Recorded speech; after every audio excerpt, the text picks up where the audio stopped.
Visnupada Krishna Pristhaya Bhutale Srimati Bhaktisiddhanta Sarasvati Namini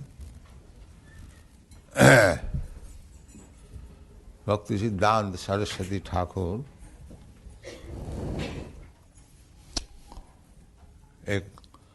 passed away from this material world on 31st December 1936.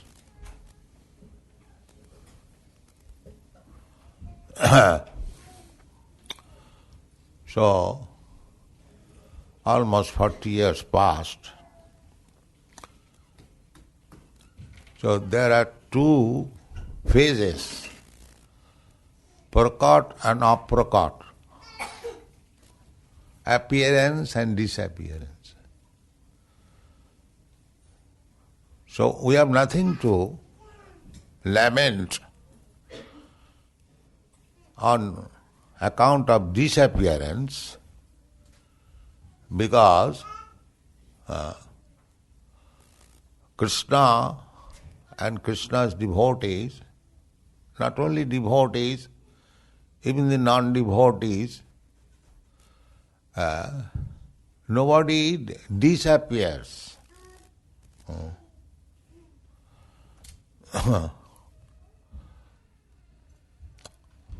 Nobody disappears because every living entity, as Krishna is eternal, it is confirmed in the Vedic literature, Nitya Nityana, Chaitana Chaitanana.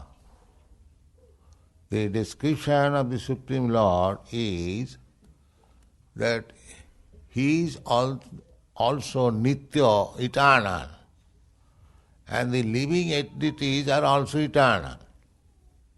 But He is the chief eternal.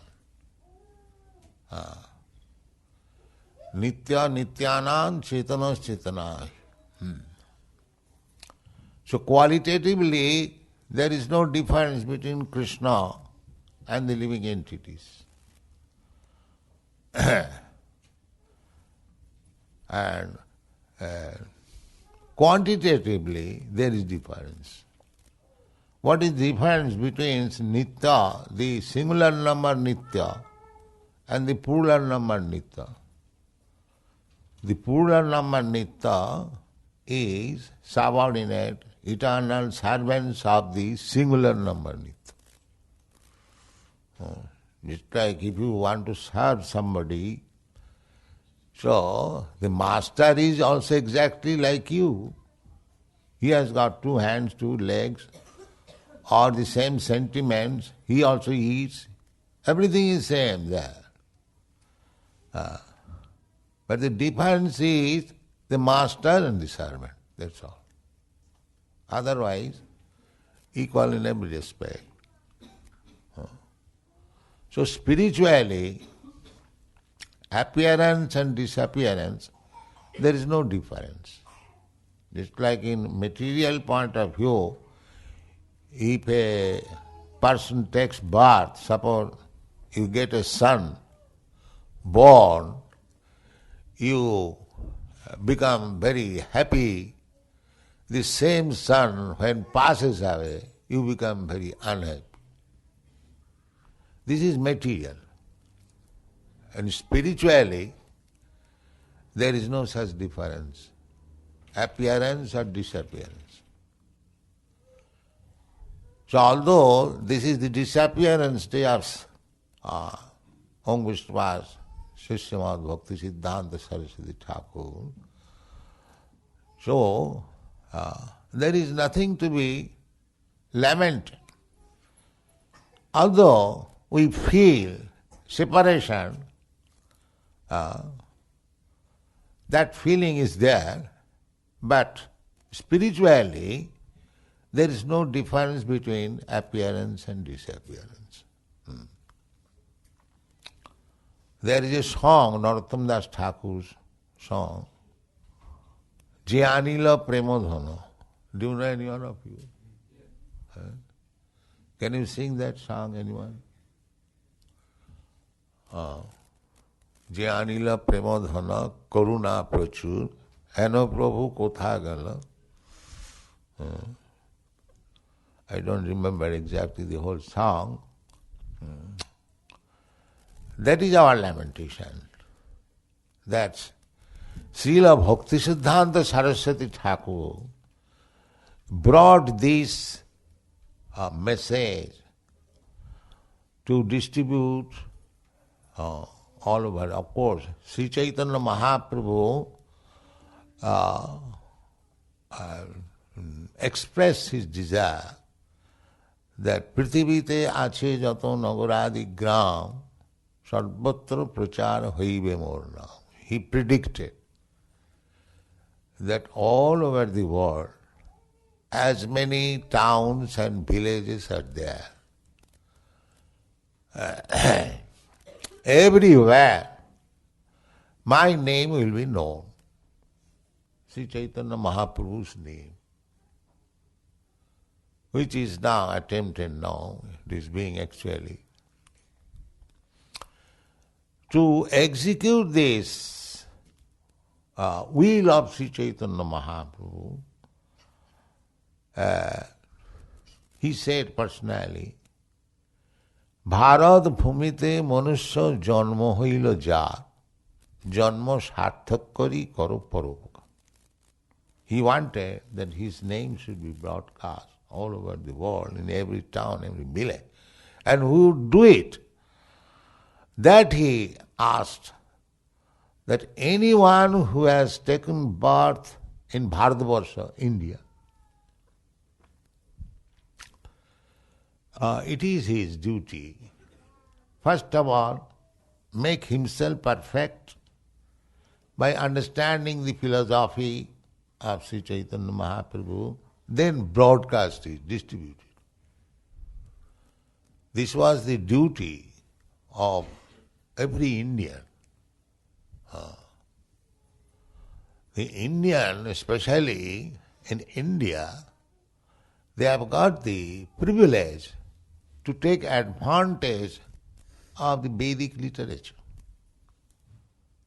In other countries, there is no such advantage.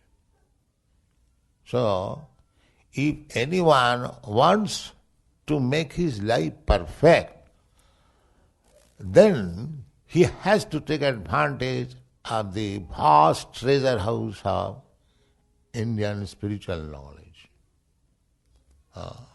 Even one Chinese gentleman, he has written one book about religion, that is a course in New York University.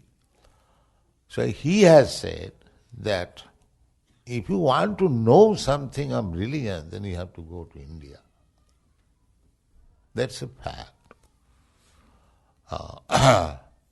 So Chaitanya Mahaprabhu said that every Indian, there is a need of broadcasting this Krishna consciousness movement all over the world. So it is the duty of every Indian to first of all make his life perfect. He must know.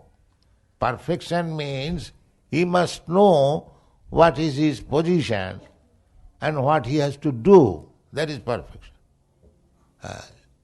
At the present moment, people do not know what he is, even whether he is this body or something extra. The big scientists, they are also failure.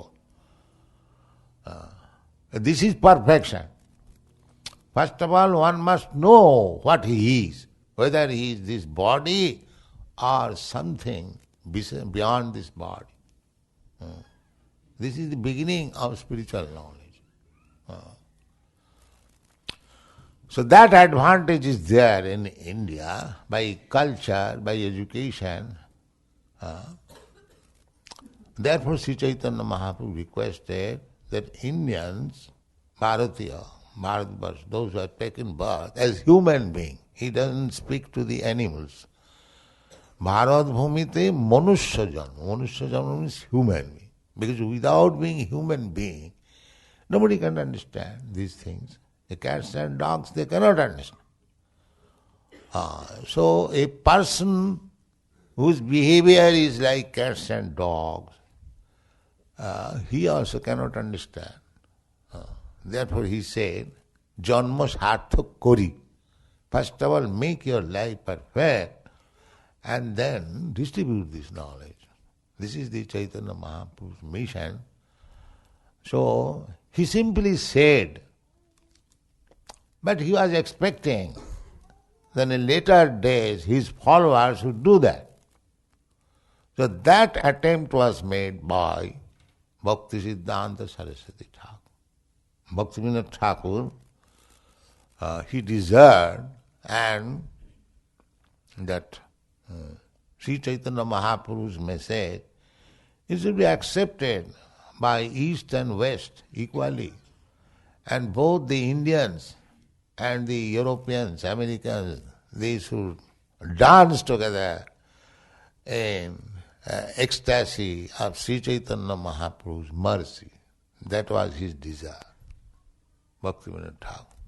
He simply expressed this desire. When I shall see this happening, that both the Eastern and Western people, they are united on the basis of Sri Chaitanya Mahaprabhu's cult and dancing together in ecstasy. That was his ambition. This was ambition of Sri Chaitanya Mahaprabhu and this was the ambition of Bhaktivinoda Thakur, and Sri Bhaktisiddhanta Sarasvati Thakura took up this affair, business, and he wanted, first of all. So, every student, any disciple, every disciple, especially those who are competent, he requested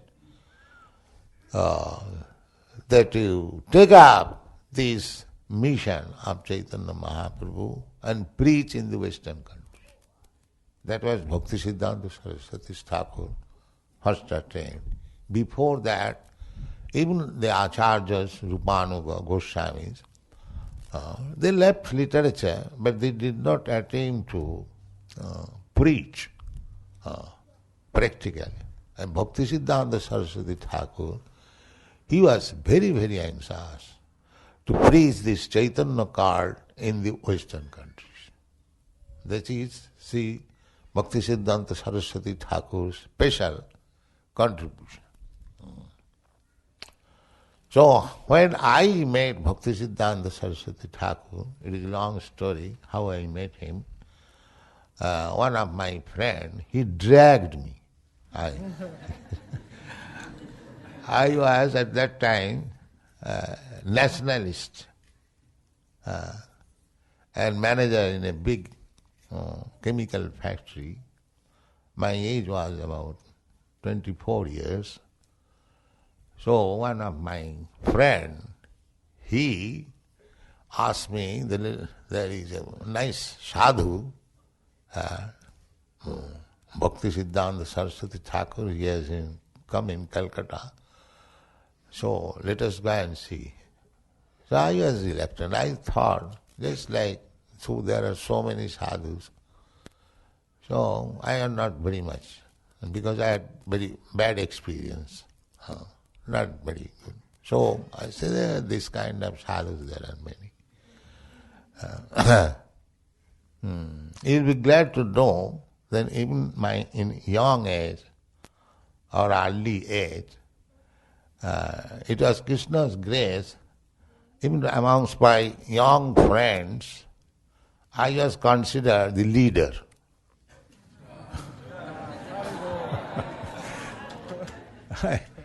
In my school days, in my college days, in my private friendship, somehow or other, I became their leader.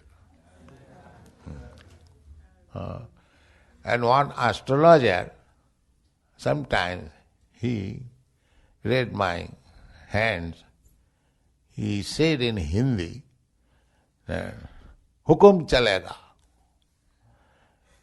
Hukum chalega means your hand speaks that your order will be executed.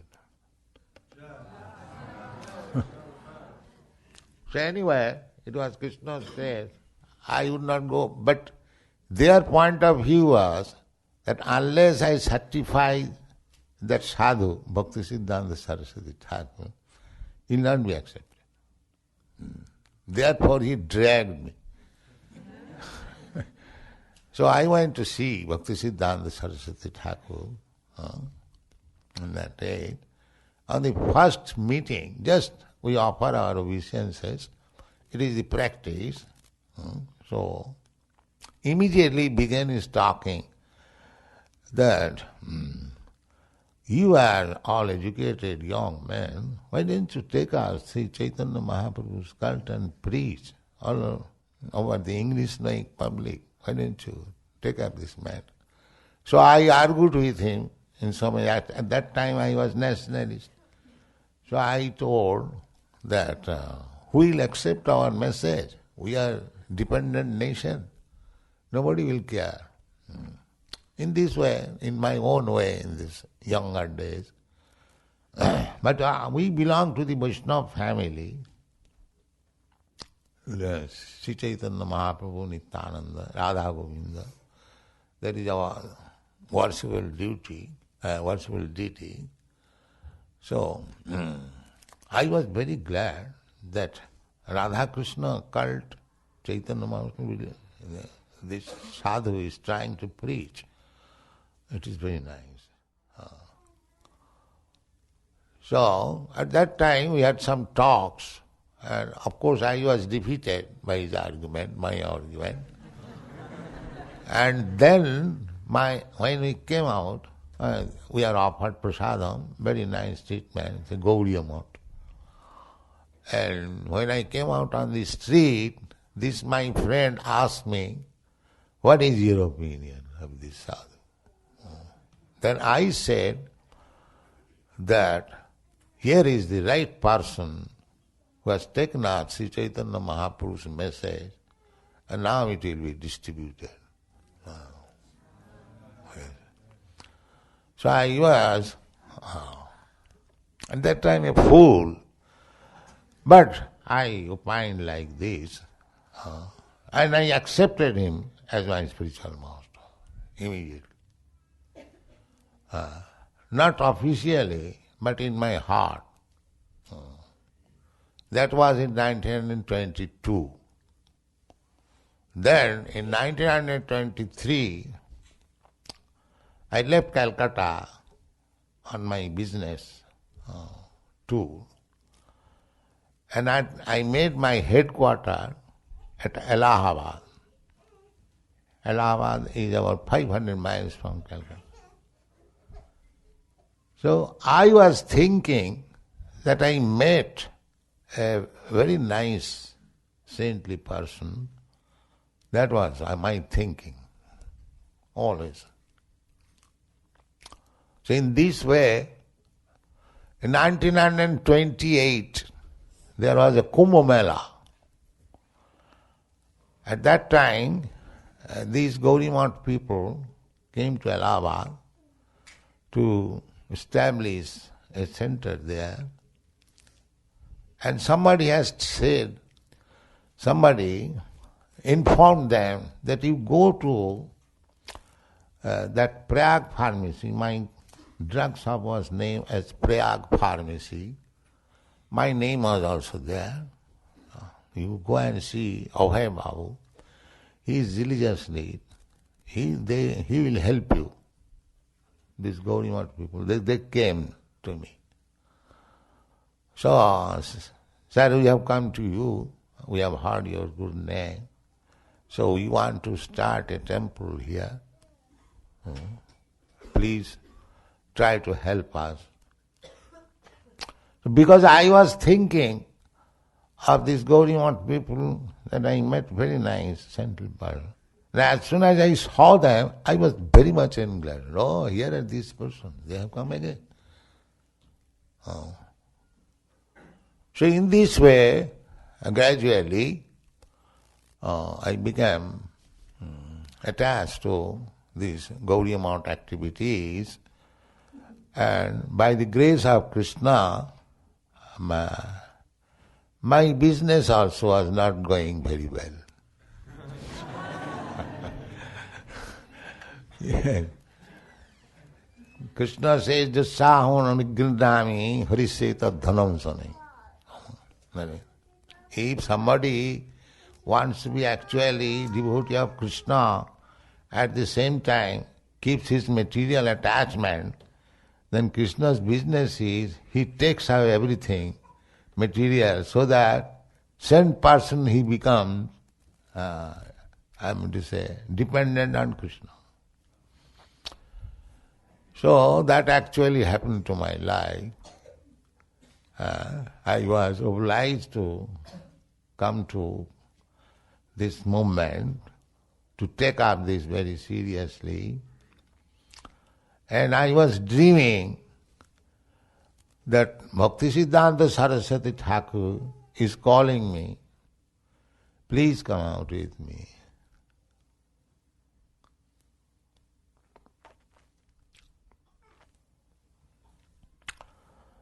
So I was sometimes horrified.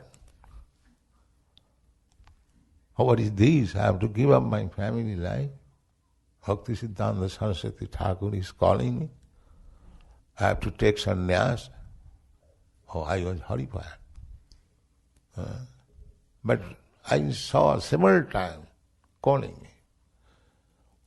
So anyway, it is by his grace I was forced to give up my family life and so-called business life. And he brought me somewhere or other in preaching his gospel. So, this is a memorable day. What he deserved, I am trying little bit, and you are all helping me. So I have to thank you more. You are actually representative of my Guru Maharaj.